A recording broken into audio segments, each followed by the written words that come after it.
Bismillahirrahmanirrahim. Alhamdulillah wa masa diberi nikmat mugi-mugi saged ngaji istiqomah manfaat barakah fid dini wa dunya wal akhirah.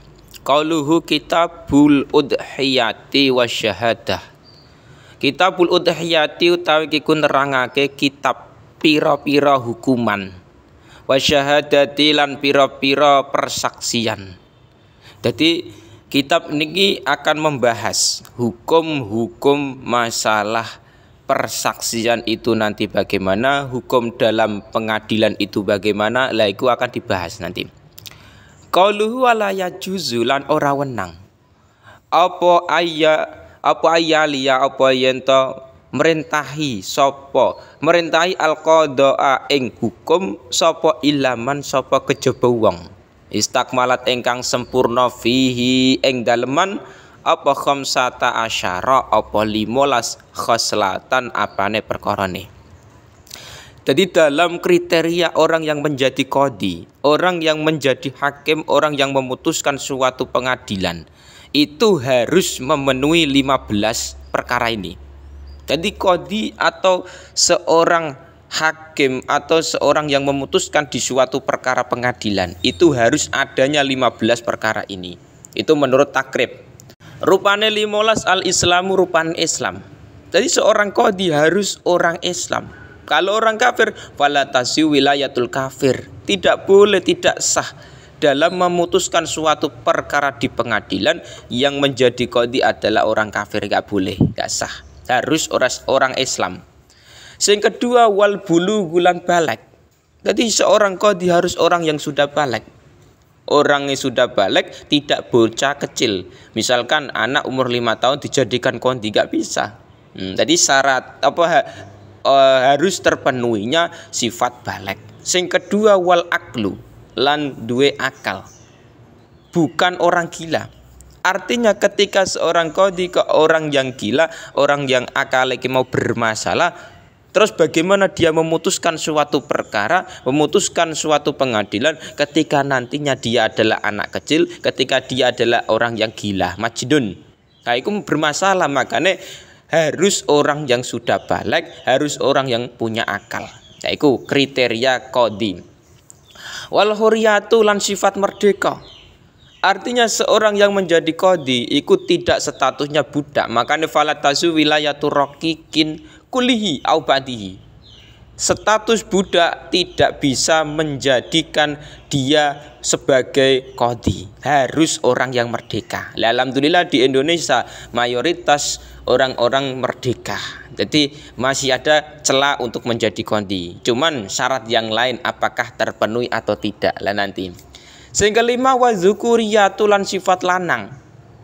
Kriteria orang yang menjadi hakim, orang yang menjadi qadhi, orang yang memutuskan suatu perkara adalah orang laki-laki. Makanya fala tasihhu wilayatum ru'atin. Perempuan gak sah. Wala khunsa. Orang yang wandu punya 2 kelamin juga tidak bisa menjadi qadhi, memutuskan suatu perkara di pengadilan, gak bisa. Jadi harus orang laki-laki. Wal adalatu lan sifat adil. Dia harus punya sifat adil. Makanya di situ fala wilayata li fasikin bisya'in la bisyubhatin lahu fihi. Tidak sah nantinya seorang fasik, orang yang sering melakukan maksiat terus menerus menjadi seorang qadhi, gak boleh. Harus orang yang adil. Wa ma'rifatu ahkamil kitab bilan ngawerwi pira-pira hukume Quran. Wasunati lan sunnah atau hadis. Syarat perkara yang ketujuh adalah harus mengetahui hukum-hukum dalam Quran, hukum-hukum dalam hadis. Jadi artinya ngeten.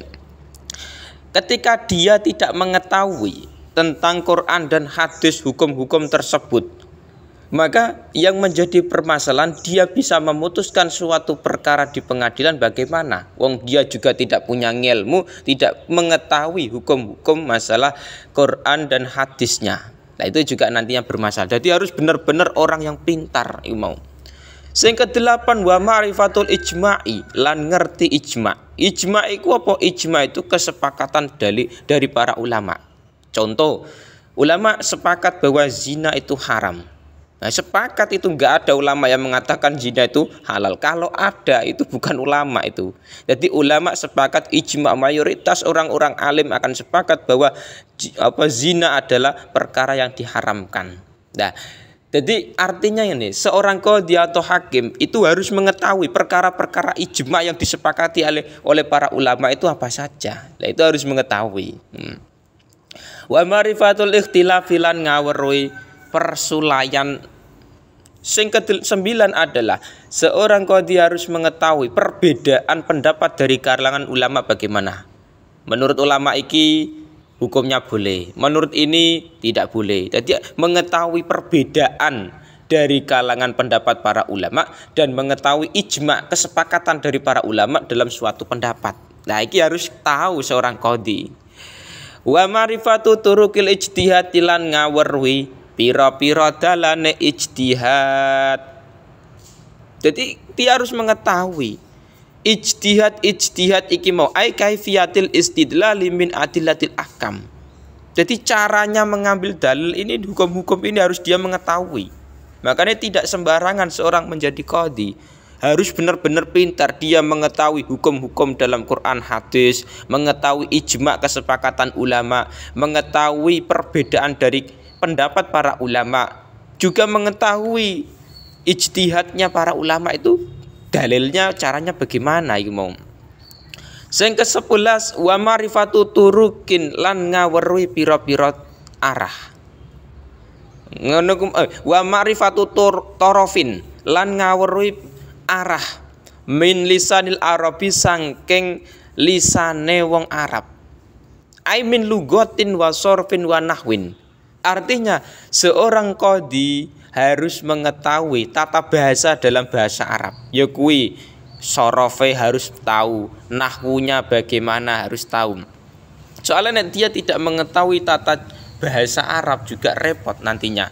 Enggak tahu nahwu, enggak tahu sorof, itu juga nantinya bermasalah mau. Wa ma'rifati tafsiri kitabillahi ta'ala lan ngaweruhi tafsire kitab Allah Ta'ala. Juga mengetahui tafsirnya. Jadi tidak hanya Quran saja, tapi dia harus tahu tafsirnya Quran. Oh, ayat ini tafsirnya ini. Nah, itu ketika dia tahu maka bisa memutuskan suatu perkara di pengadilan agama. Sing ke-12 wa ayakuna lan yen to ana sapa qadhi ana iku samian iku wong kang krungu. Jadi bukan budek. Budek itu tuli, bukan orang itu, tapi orang yang benar-benar pendengarannya ku bisa mendengar, nonton. Jadi nek repotnya ketika seorang qadhi itu orang yang budek tidak bisa mendengar. Juga masalahnya apa? Dia bisa mendengarkan dari para saksi di pengadilan, bisa memutuskan dari belah pihak yang mana, itu juga repot kalau tidak bisa mendengar. Wa ayakuna lan yen to ana sapa qadhi basiron iku wong kang ningali. Dia harus bisa melihat, artinya bukan orang yang buta.